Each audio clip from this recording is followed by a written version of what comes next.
Ladies and gentlemen, this is going to be a tough video to make because there are a total of 0 teams on bye this week. That means you actually have options. You actually have to sit here and go, okay, am I putting Keenan Allen in our starting lineup, or are we going to go Deebo Samuel? In weeks previous to this, you were lucky if you had a wide receiver 3 to jam in there. But I think we should just dive into this. Of course, go down there, drop a like on the video, subscribe to the channel if you play fantasy football. If you have any questions, feel free to drop them down in the comment section. And in that comment section, you can find a link to Underdog Fantasy. On Underdog Fantasy, when you sign up with promo code FLOCK, they're going to match your first deposit dollar for dollar up to $100. Available in damn near every state. You can check out all these cool player props, get into drafts with us on the live streams. My favorite line is going to be Amari Cooper to have more than 62.5 receiving yards against Tampa. We'll get to Amari in just one second, but I think that should be it. Let's go through. Let's dive into this video. Starting off tier 1, we are going to have Tyreek Hill, numero uno. Stephon Diggs, numero dos. I mean, there's not much we can talk about. They're both truly elite level players in great matchups. You have Tyreek going up against the Houston Texans, where the Miami Dolphins are 12-point favorites. You have Stephon Diggs going up against the Detroit Lions, where the Buffalo Bills are 9-point favorites. They're guys here in your starting lineup. I mean, if you look at the lines you have right now on Underdog with these players, I mean, there are very, very high expectations, not only for them, but obviously for their offenses. But dropping down to tier 2, we are going to go Justin Jefferson at 3. So Jefferson's interesting, right? Because he's going up against the New England Patriots. They're only 3-point favorites. So you would assume maybe this is a tough matchup. But it's even scarier knowing that, oh my gosh, it's Kirk Cousins on primetime. Thursday night, Thanksgiving Day, you are getting Justin Jefferson going up against New England. I don't know if you know this about Kirk Cousins, but if he is playing at 1 p.m. Eastern, oh my gosh, he's prime Tom Brady.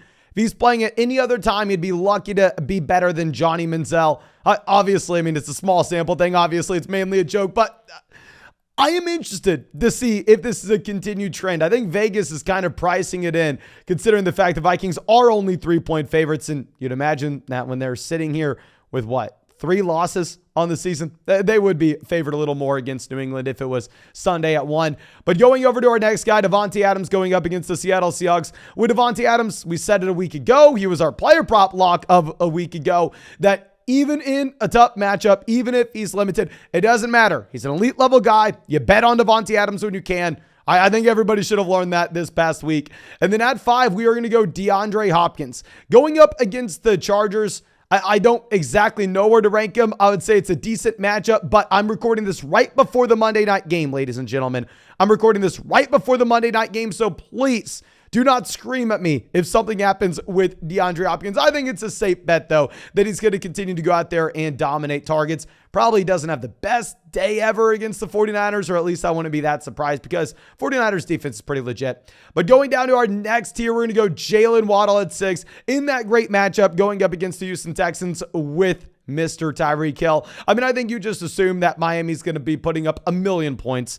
Then we have Jamar Chase at 7. So we had the report earlier this week saying that Jamar Chase is on track to be playing, that his recovery's gone as planned. They went through and they cut Michael Thomas from the Cincinnati Bengals, maybe indicating that they are preparing to have Jamar Chase back in. It's nice that he doesn't have to play on Thanksgiving. It's nice that you end up getting Jamar Chase playing noon on Sunday. So he should be fine. I think he will be in there and he should be in your starting lineup. Let's go over to Dallas, where you'll have CeeDee Lamb playing the New York Giants on Thanksgiving Day.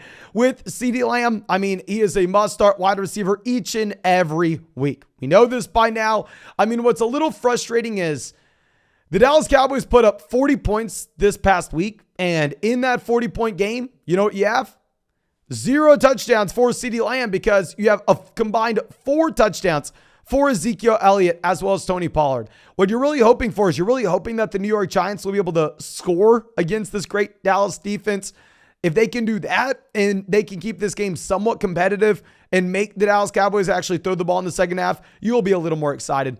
But going over to 9, we are going to have A.J. Brown Tough matchup against the Packers, but Treylon Burks did just fine. And on top of this, if we're looking at A.J. Brown, the target share is going to be through the roof. We'll rank Devonta Smith aggressively later on in this video, because if you look at the targets they combined for without Dallas Goedert this past week, these two wide receivers are going to account for like 60% of the Philadelphia Eagles targets. Literally absurd. And for that reason, you got to be excited about them. Now, at 10, we are going to go Amon-Ra St. Brown going up against the Buffalo Bills. Now, with St. Brown, I mean, you have Jameson Williams back at practice this week. Jameson's not going to be playing, or at least I would be very surprised if he was, because this is the Thursday morning game. So it's a tough matchup for Amon-Ra St. Brown. I'd imagine you have no Jameson Williams. Obviously, we know we have no TJ Hawkinson. It's a tough spot. Tough matchup. Amari did just fine. I mean, Donovan Peoples-Jones did just fine, but the Detroit Lions are 9-point dogs. It's still, we're ranking him as a top 10 receiver. I just don't know if we can consider him that borderline top 5 given the top matchup against Buffalo. But dropping down to our next tier, someone who just dominated the Buffalo Bills, we will have Amari Cooper going up against the Tampa Bay Bucks. We are getting so close to the return of Deshaun Watson. Next week, he will be back in here, and next week, Amari Cooper will be a tier higher than this. Amari Cooper will be lodged in there as a top 10 option for us. If we're looking at the matchup going up against Tampa, should be a competitive game. What you're really hoping for is you're hoping that the Bucs can get out to an early lead where the Cleveland Browns aren't going to be able to run the ball effectively against pretty good run defense with Nick Chubb. But it's no guarantee. Obviously, Brady and the Bucs haven't looked like they were a year ago or the year before that. But going over to Christian Kirk at 12, a wide receiver that honestly, when we made our rest of season rankings about a month back at this point, I was way too low on Christian Kirk. Like, I have to just take my L. I have to admit, we were way too low. I mean, going up against the Baltimore Ravens, you don't love the matchup. It kind of is what it is. But I would say that at least Christian Kirk is going to get pretty much every single target here. And unlike the Carolina Panthers, where the Panthers were 13-point underdogs, where we knew to avoid everybody in Carolina, the Jags are only 4-point dogs to the Baltimore Ravens, so it should be a more competitive contest. But going to 13, we are going to have T. Higgins obviously dropping down these rankings going up against the Tennessee Titans. The reason he's dropping is simple, that you're getting Jamar Chase back in. If we assume Chase is back in, the targets will go down for Higgins. But we know that the Cincinnati Bengals offense is great. We know they'll score a lot of points. I'm sorry if we were too aggressive with our T. Higgins ranking a week ago. I wasn't expecting Samaje Perine to come away with 3 touchdowns. But now our next guy, Mike Evans at 14. With Evans, I mean, I know that some people are a little concerned. I get it. Yes, the Tampa Bay Buccaneers are not as good as they've been in years past, but the passing volume's still there. Mike Evans will see his touchdown rate come up like we've historically had it. He will continue to be force-fed targets.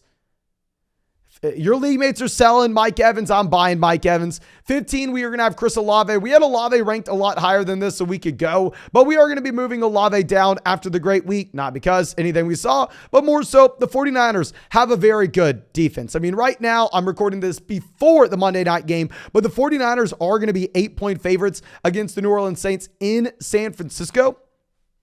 So it will be a tough matchup. And then at 16, we are going to have Chris Godwin. Essentially copy and paste what we said about Mike Evans, a wide receiver that, yes, maybe the Bucs aren't as good, but the volume's still there. And the volume's king, especially with talented options.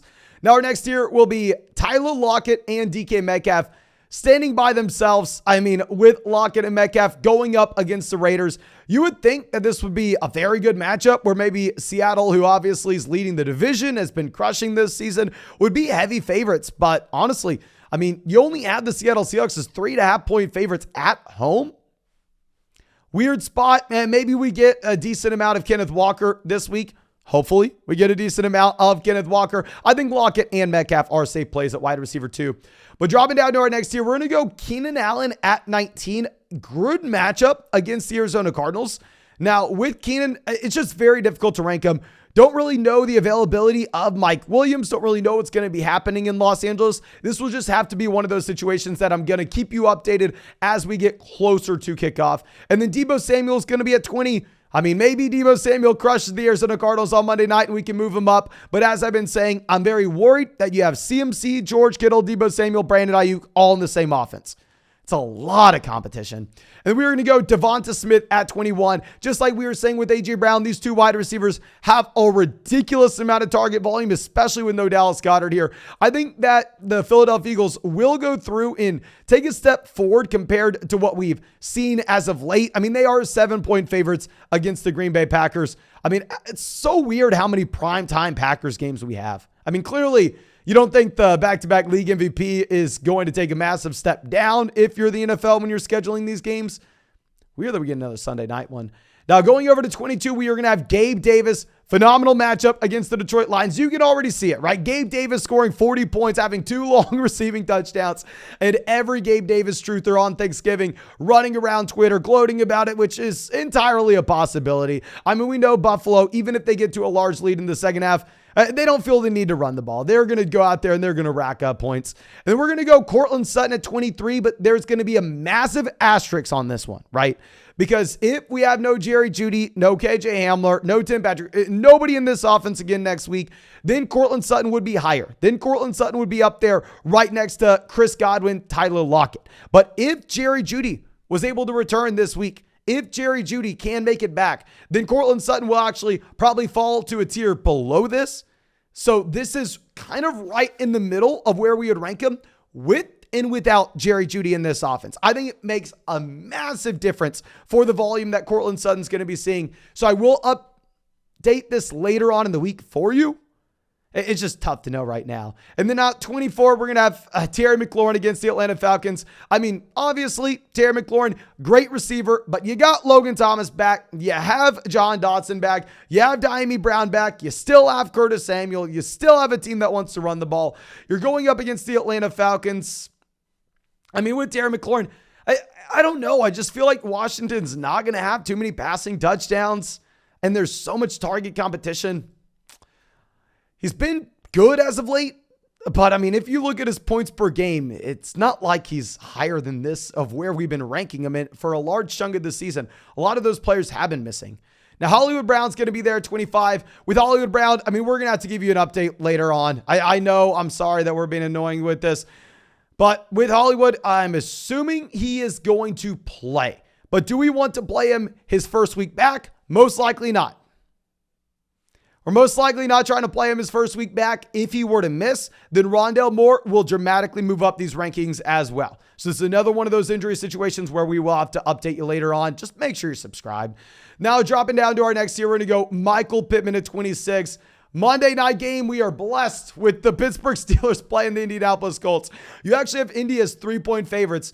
I still think Michael Pittman's probably someone that you need to have in that flex spot. You need to have as your wide receiver too. I didn't like him coming into this season, but hell, the volume's been consistent.